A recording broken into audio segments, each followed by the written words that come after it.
over at BangTheBook.com. We are your one-stop shop for sports betting news and information. Tons of great stuff, tons of valuable resources over there for you, including Danny Borges' NFL power ratings, better than 60% here on the season, better than 58% lifetime. So he's doing a fantastic job with those, and I will reference those a little bit later here in this segment as well. Also over there, situational betting articles for the NBA, NHL, college basketball, college football power ratings updated as well. All of the bowl games have been previewed over there, so you can take a look at those for that 5-pack of bowl games coming up on Saturday. NBA, college basketball, Parker Michaels' NHL picks, you name it, we got it over at BangTheBook.com. Also get involved in those free pick contests. You can win some cash prizes in those. Then, of course, as you know, this and every edition of Bang the Book Radio presented by our friends over at DSI Sportsbook. You sign up at DSI using that promo code BTB200. Good for a 100% deposit match bonus for the sportsbook, 100% deposit match bonus for the live casino. At BetDSI, it's only a game until you bet it. Got Joe Everett helping me out here this week once again with my Westgate SuperContest selection segment for Week 15. Again, as I mentioned here, 31, 33, and 6 on the season. Would really like to get onto the plus side here over these last 3 weeks. The mini contest gives everybody a little bit of extra life. So I'll touch on that a little bit. And also the picks that, all right, so I touched on that a little bit, I should say. And also my picks and thoughts here for Week 15. So without further ado, here is this week's version of the Westgate SuperContest selection segment with myself and Joe Everett. All right, I'm joined now by Joe Everett for our Week 15 Westgate SuperContest selection segment. He's going to help me out a little bit going back and forth here about my Bang the Book podcast entry. Joe, how's it going today, man? Oh, not bad at all. Just getting ready for a little North Dakota State, South Dakota State, a little Maine, Eastern Washington. This is the real good stuff of college ball. Yeah, right. Definitely. A lot of good FCS games here over the last few weeks, and, of course, now kind of winding down with that. And we'll see what the Celebration Bowl brings on Saturday. As we look back at what happened here in Week 14 of the Super Contest, 53.99%, just below 54%. First winning week in the Super Contest since Week 9 for the field, now at 51.66% for the season. Over in the gold, 56.26%, and then year-to-date, 53.6%. Joe, just the ebbs and flows of the NFL season here where, you know, you had a 3-week period where everybody was killing the books, then about 4 weeks where only the sharpest of the sharp were killing the books. Now everything kind of balanced out a little bit. It definitely seemed like those books have caught right back up. You had those, early in the season, like public bettors, the favorite bettors were starting to cash in, but now it's just, murderer's row. It seems like myself personally, the last few weeks, it's been pretty brutal just to fess up. So, I'm definitely caught in the thick of it right now. And, it seems like the other side of that counter is definitely they didn't fail to sharpen their pencils, that's for sure. Well, and as we look at the Super Contest here for Week 15, the mini contest begins. So everybody that's out of the running for the full season contest getting a chance now in the mini contest. I believe that's $20,000 now, used to be $15,000. Best record here over the last 3 weeks will take that home. Sometimes it's somebody who doubles up, somebody who maybe wins the Super Contest and gets the mini contest in the process. So, at least there's that. We'll see a lot of people come back into the field for this week. But then the people that, maybe go 1-4 or 0-5 here this week, probably just going to pack it in. So we'll have, we should have higher success rates for Week 16 and 17 as some of the weaker competitors start to drop off a little bit. But my Bang the Book podcast entry, 31, 33, and 6 heading into this weekend. And Joe, I think this is a tough weekend. And I told you, full disclosure, I do not like this NFL card this week. We've got some teams that aren't very good laying big numbers. We've got some teams that, aren't very good laying any kind of number. It's just one of those things where you hope that when you pick a team here for this contest, they actually show up and give a full effort. Yeah, it's. I don't like the card either. There's a Thursday game, but as far as sides, there's not a ton of sides I'm in love with. I've got a few totals that I'm going to play this weekend, but I don't know if the 2 Saturday games also throw a little kibosh in there for even more short weeks. I just think it's so tough with these. We've seen some of these, just these Thursday night games with those road teams showing up, falling face first. It's just what kind of effort you're going to get is the real question mark. And with 3 of those short week games, that throws a little monkey wrench in it. And yeah, I don't blame you. It's not the prettiest card this weekend, that's for sure. Well, this one's probably classified a little bit more of a lean than a pick, but since it comes on Saturday, I'll go ahead and start with it. The Cleveland Browns is a 3-point dog going out against the Denver Broncos. And, when you look at the Broncos, I mean, they were in such a good spot last week. They were taking on a San Francisco team that hadn't looked great the last few weeks. They really could have been in a position to control their own destiny for the playoff race, but they laid down about as flat as you possibly could in that game against the 49ers. And we were on the Broncos last week in the Golden Nugget. That was obviously one of the picks that hurt us. But, Joe, as I look at this game here this week, I mean, the Browns are down to 2.5 in the marketplace, so getting a little bit of line value on this game. But I think you have a case here where the Browns are legitimately improving. And there's some incentive here for this team. Freddie Kitchens has been a great offensive coordinator. Browns lead the NFL in yards per play since week 9. So that gives you an idea of how good this offense has been. Maybe they like playing for Greg Williams. Maybe this is his audition. The Browns have reasons to play hard the rest of the way. Denver's on the fringes of the playoff race, but after last week, there's just something missing here with this team. Maybe it's Vance Joseph related, but I do kind of like the Browns, even with the short week and the travel out to the thin air. I think the Broncos are in a rough spot on offense right now. They plan to put these rookies in there, Sutton, the Deshaun Hamilton, and the drafted community referred to as Bayshawn. I mean, people love this kid, and so does the team, but he's not Emmanuel Sanders. I think they miss DT's physical presence, and right now Cortland Sutton, he's had those splash plays, but the consistency's been lacking. I think he's nursing a quad injury.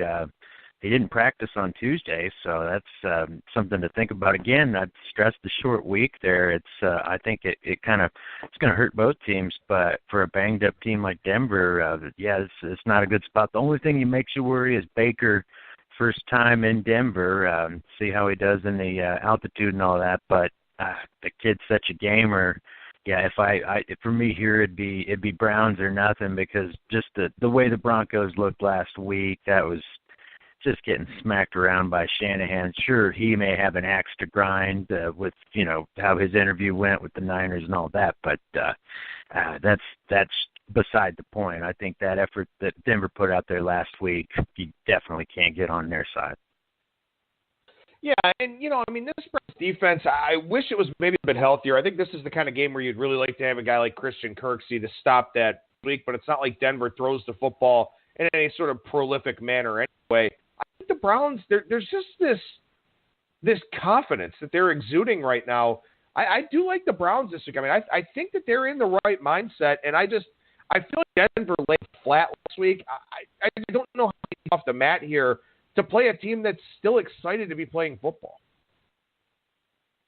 I think that's the key thing right there. This is such a young team. They're led by a rookie that's fired up right now. They are just jazzed up to be playing any kind of ball, and, they're not completely out of it in their minds. I think that's more important than anything. Sure, mathematically it's done, but I don't know. I haven't checked 538 yet, but the bottom line is that they're going out there just excited to ball out, show themselves, and you just got a lot of young players that kind of Marv Levy theory, where else would you rather be than right here, right now? And that's the kind of vibe, I think, in that building. Well, and one last point I'll make about this, I read a really good breakdown from Jake Burns on what the Browns have done with Freddie Kitchens in this offense, and they're using the running backs a lot more. They're using Nick Chubb a lot more. They're finally using Duke Johnson in the right way. That's a really good way to slow down a pass rush. If you're going to get your backs out there in the flat, linebacker or a safety has to worry about them, slows down that pass rush some, gives Baker Mayfield more protection. They've been doing some more max protect stuff. Weather should be just fine here. I think Cleveland's trending in a positive direction, and I really do think they are the right side there in that one. So move on from that game here to the next game that I'm looking at on the card. This is SuperContest rotation number 13. The Indianapolis Colts taking on the Dallas Cowboys. And, as I mentioned a couple times this week on the show, I think both of these teams, to some degree, are play-on types of teams. But, Indianapolis taking care of the football. When they protect Andrew Luck, they're in pretty good shape. The defense is fast and getting better. And also, too, Dallas has limited a lot of big plays, but they are allowing a lot of completions. And Frank Reich has game planned for this Dallas defense the last couple of years while being part of the Philadelphia coaching staff. So I think he knows what he's looking for. I'm surprised the consensus is on Dallas because I think Indianapolis is the play here this week. That's the one side I'm liking. So took a peek off my page. I don't blame you at all, and I think that it's a great point to hinge on is that not only is Reich sorely missed in Philly, I think part of the game planning and not just game design, like when to call plays, I think some of that was on Reich, and that relationship he had with Wentz is missing, but he has experience in this division, and I think really you look at Dallas's offense, what they've been able to do with Amari Cooper there, a lot of it's been against heavy man, and that zone that the Colts play, it might give them fits with the Dallas Cowboys. They don't really have a consistent week-to-week thing. We're going to switch it up because we're playing X, and now it's Y. We have a new game. No, they just keep going out and doing the same crap. So that's where I'd worry if someone thinks Dallas is just going to roll here. I think the Colts will scheme them out. On defense, actually, that's where they'll have problems. And really, Zeke's kind of dinged up. If Darius Leonard's out there healthy, running at top speed like he's been all season, I think this is where the Colts match up well. I think the one worry, T.Y., the ankle, he didn't practice Wednesday, where he's at. If T.Y. Hilton doesn't play, I mean, that's a damn difference maker. But outside of that, he's healthy. He's a go. I think the Colts are the side. And there's probably a little bit of a fat and happy mentality here for Dallas with that win over Philadelphia last week, with the Eagles now a double-digit dog against the Rams because Carson Wentz is out. Obviously, Washington's not going anywhere. The Giants are playing better of late, but they're 3 games out with 3 games left to go, so they're not winning this division. So I think for Dallas, there's probably a sentiment that last week was sort of the NFC East championship game. They get Tampa Bay at home next week. Really, I think all they have to do is win one of these final 3 games. And I think that there probably is a little bit of a letdown factor here off that overtime win against the Eagles. And look, they outgained Philadelphia by 320 yards in that game and still had to go to overtime to win it. So I think this still is a flawed Dallas team. They're on the road for the first time since November 18th, way back in Week 11. It's a little bit of a shock to the system there. I like Indianapolis in this spot here, and I think that it's probably, on a card that I don't love, probably my favorite play of the week. Oh, I don't blame you one bit. It's funny, though, these teams are very, very similar versions of themselves, so I think that kind of it plays to a little bit for Luck. He's been practicing against a defense that is basically going to be the same look against linebackers that know they're not the stars that Jalen Smith and Leighton Vander Esch are, but Anthony Walker and Darius Leonard, young fellas, also playing some really good ball at linebacker. I think the Colts will know exactly where to and how to attack this style of defense. All right, so we'll move on to the next game I'm looking at here, and that's number 15 in the SuperContest rotation order, the Buffalo Bills. And we were on the Bills last week across all of our entries, both SuperContest and Golden Nugget. And yes, they did lay an egg for us there in that game against the Jets. But also, we talked about this a little bit on Tuesday with Brian Blessing, that was kind of the Super Bowl for the Jets, given where they are right now, given where their standing is out there in the league. Barkley and the Bills at home back in Week 10. So they stepped up for that game. Buffalo plus 120 yards last week. And I think here against the Detroit Lions, who picked up a nice road win in Arizona. But, when you look at the Lions and when you look at their performance in that game, nice win 17-3. They had 96 passing yards in that game against Arizona. Back-to-back road games now. They've got 2 straight division games coming up to maybe play spoiler a little bit if that's what they're interested in.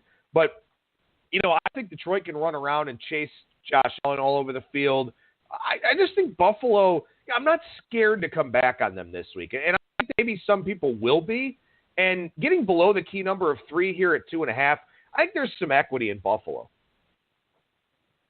Well, and I think that Arizona-Detroit game, I just throw that out the door. That's a game that just tried to set football back 30 years, and that's sort of the exception. And I think Detroit right now is a team you could pick on. This banged up offensive line, they're missing a lot of talent on skill positions right there. It's really not a defense playing all that well. So I think the Bills hit the ground game hard. The Lions don't want to tackle. We've seen that in a lot of games. So, yeah, the Bills are nothing here for me. That's kind of the way I'm seeing that game. It's I don't think Detroit built any confidence off that win last week. Yeah, and Matt Stafford dealing with a little bit of a back injury, so maybe that had something to do with last week's performance. And you got to keep in mind here, too, I mean, Matt Stafford, he made his nut. He's got his money, all that. You don't want to openly talk about guys maybe quitting, but it really wouldn't surprise me if Stafford, doesn't hang in the pocket here against Buffalo and does have a solid defense. I mean, from a yards allowed standpoint, they're the best defense in the NFL. They're third best in net yards per pass attempt. So they do play very solid from a pass defense standpoint. With all the offensive line injuries and Kerryon Johnson, banged up right now. Detroit's not running the football to the same degree.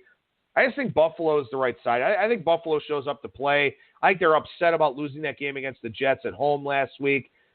Is there a look ahead to the Patriots? Maybe a little bit. But, when you're 4-9 and you're trying to establish an identity, you can't really look past anybody. And I think Buffalo is the right side here in this one, especially with, maybe it kind of jazzes them up a little bit to get a crack at Matt Patricia. It's hard for them to beat Bill Belichick. Let's do the next best thing and beat Matt Patricia. Maybe that's a kind of motivating factor for them. Well, and I think also it's another situation similar to Cleveland it's a younger team, a defense that likes the scheme they're playing, and they want to go on, keep playing that scheme, so they want to close out strong. I do one injury, Matt Milano, that linebacker from Boston College, he was playing really well for them. He's not the pedigree draft pick that Tremaine Edmonds was by any means, but he plays super fast. He just understands. There's so many things he does right. Broken fibula, I think, so done for the year. That's going to be an edge off for that defense. They still have the one-man gang, Lorenzo Alexander in there, but they're going to miss Milano. It's another guy kind of well-liked in the locker room. So that's where I'd be worried about their defense. But in general, I think that theme of the younger team, like really wanting to stay doing what they're doing. We like the scheme we play in. This is the job I'm here to play, and I want to keep my job is more going to be in the back of these guys' minds than anything. All right, so far here we're looking at the Browns and then also the Colts and the Bills. And I don't know if I would call this one a pick or a lean, but I can't stop looking at this Green Bay-Chicago line. Green Bay, 6-point dog here in the SuperContest rotation number, rotation number 18 here in the SuperContest. And, I mean, I know what Brad Powers said on yesterday's show. It's not real plus EV to sit there and think, okay, this team at some point has to have a letdown, has to play a bad game. But I can't help but think that about Chicago, and in particular this Chicago defense. I mean, Aaron Rodgers, it wasn't all that great last week without Mike McCarthy, but they did get the win. Maybe that kind of kicks them in the ass a little bit. But also, I mean, the Bears are 3-15 straight up and 6-12 against the spread in the last 18 meetings here. And I know that they're a lot better. I fully understand that.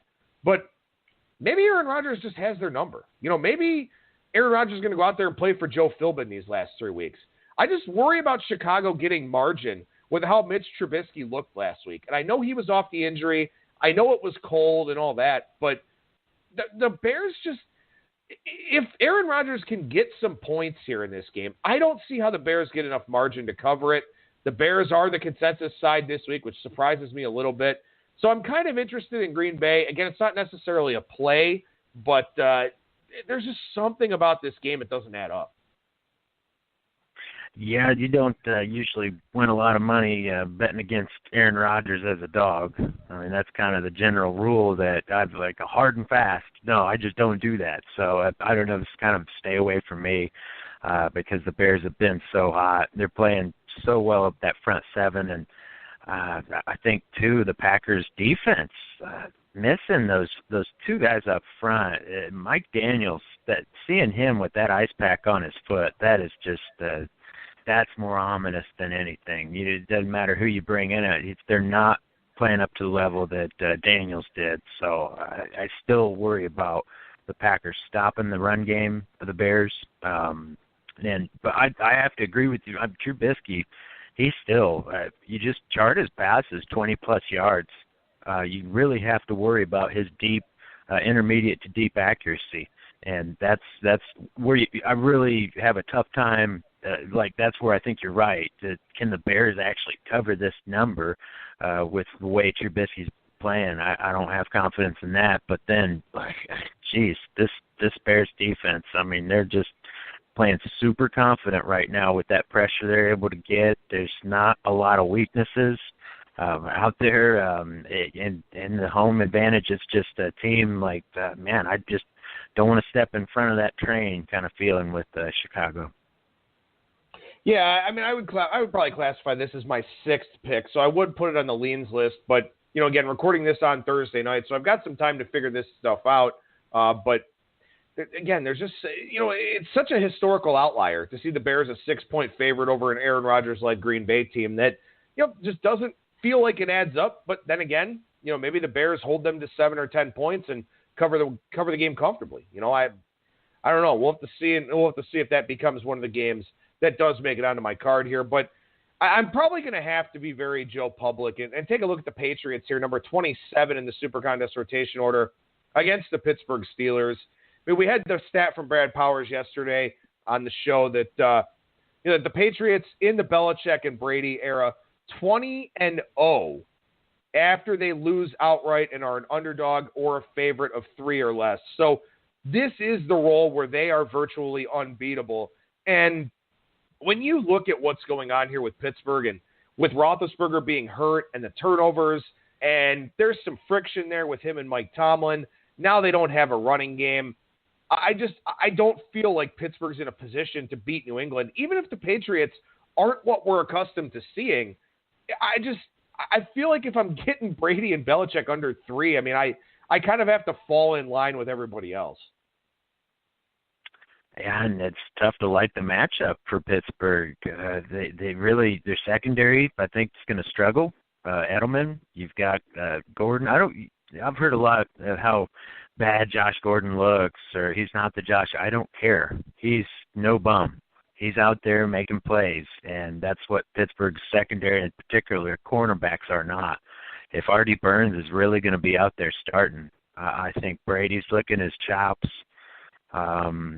The Patriots are going to score. Well, I know that. And then Steelers on the other side still, though. I don't think they're going to be held in check. As long as Ben toughs it out, I have no clue what was going on in the sidelines last week, but you got to figure there's a reason he doesn't go back in there immediately, and it's because of this game and the importance of it. So, the Steelers are going to be throwing haymakers too. High-scoring game here. It's hard not to really stare at that over in the face. But as far as the side, I can't blame you. It's going to be who scores last, and if I got to predict who scores last, my money's on Tommy touchdown. All right, so one more game to throw out here for you. And again, it's been a little bit of a frantic day trying to get everything going on. So, I wanted to make sure that I had some thoughts here to talk about for the NFL, and I will settle on my full 5-play card tomorrow. But, the majority of these games I talk about today will wind up on that card. I have to look at number 30, the Philadelphia Eagles here, getting 11 points against the Rams. And this is another one, Joe, where I look at this game and I just try to figure out to myself how the Rams get margin in this game. I mean, they really haven't gotten margin on anybody here of late.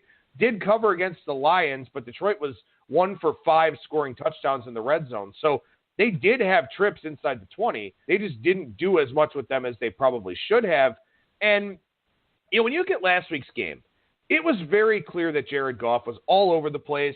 The cold was bothering him. The pass rush, the coverage, all of it was bothering him. And Todd Gurley ran the football 11 times in a game that was 6-6 at halftime. I just feel like Sean McVay no longer cares that much about the regular season. I think it is exclusively about keeping his team as healthy as possible for the playoffs, and finding out, as you and I talked about on Monday, who's going to be that guy that replaces Cooper Kupp? Who's going to be that guy that reliably gets open, gets to the sticks on third down, and moves the chains? Because I think McVay feels like he doesn't have that guy right now.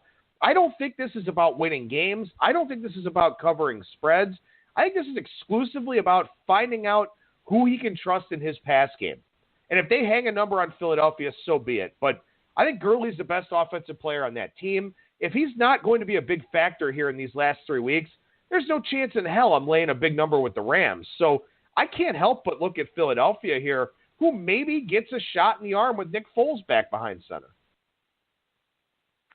I don't mind the Nick Foles replacement either. I mean, it's, if you look at the woes they've had with Wentz this year, it's not bad to have that insurance, the whole reason he stayed. But I'm with you on the sense that I'm starting to see some weird things from the Rams. That usage of Gurley in particular, the last 2 games, maybe even last 3, yes, last week trying to ice the game, but even in that high-scoring game they had, it seemed like there was a little bit too much of the Malcolm Brown. Like the game before Malcolm Brown hurt his neck, he's in there in key situations. And then sometimes they're just not even running at all, even though Gurley's on the field, and it's just the world's greatest decoy, I don't know, in some of those situations. But, wow, I'm starting to wonder as well if McVay's not just tunnel vision on where we're going to be at starting the postseason. Let's just plan ahead and make sure that I've got my main man, Dre Fogue, and Gurley's not completely worn out by the start of this thing. And, yeah, it's a major concern of just are we not seeing the whole game plan, the whole package on that Waffle House menu? I'm starting to doubt it. So, yeah, it's tough to get on that Rams side, especially when they're commanding so many damn points. So I don't blame you for taking the other side and taking Philly here. And, Nick Foles, he's no slouch. That's probably a pretty sharp side. I just don't see a Rams team all that invested right now. I think they're ready for that next game in the playoffs because last year they were one and done. And I guarantee you that's what stands out for Sean McVay the most from last season, from his first year there with the Rams, is that they were one and done, and whatever he can do to prevent against that this time around, I think he's going to do it, and I think that means protecting Todd Gurley. And if you're taking away a team's best asset, I'm sure as hell not going to take them to win by double digits.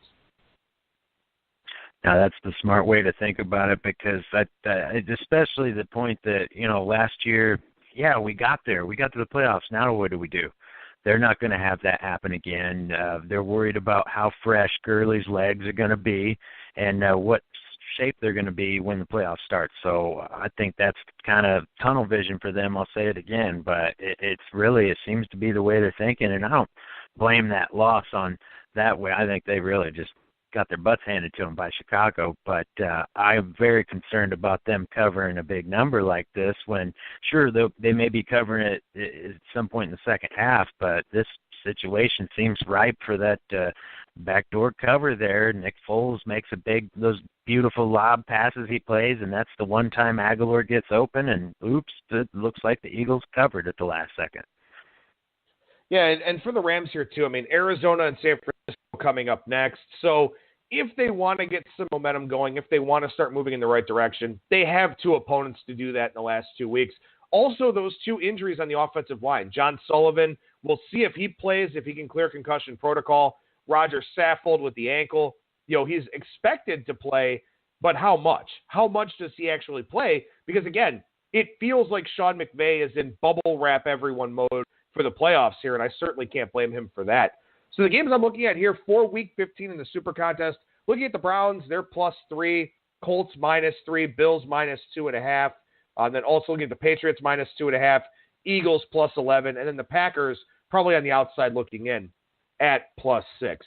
Joe Everett, who's working and follow on Twitter at Joe W. Everett, appreciate you helping me out with the SuperContest here this week. Thank you so much, man, and we'll talk to you again here in I guess you can't make it on Monday, so we'll talk to you again here in a couple weeks' time.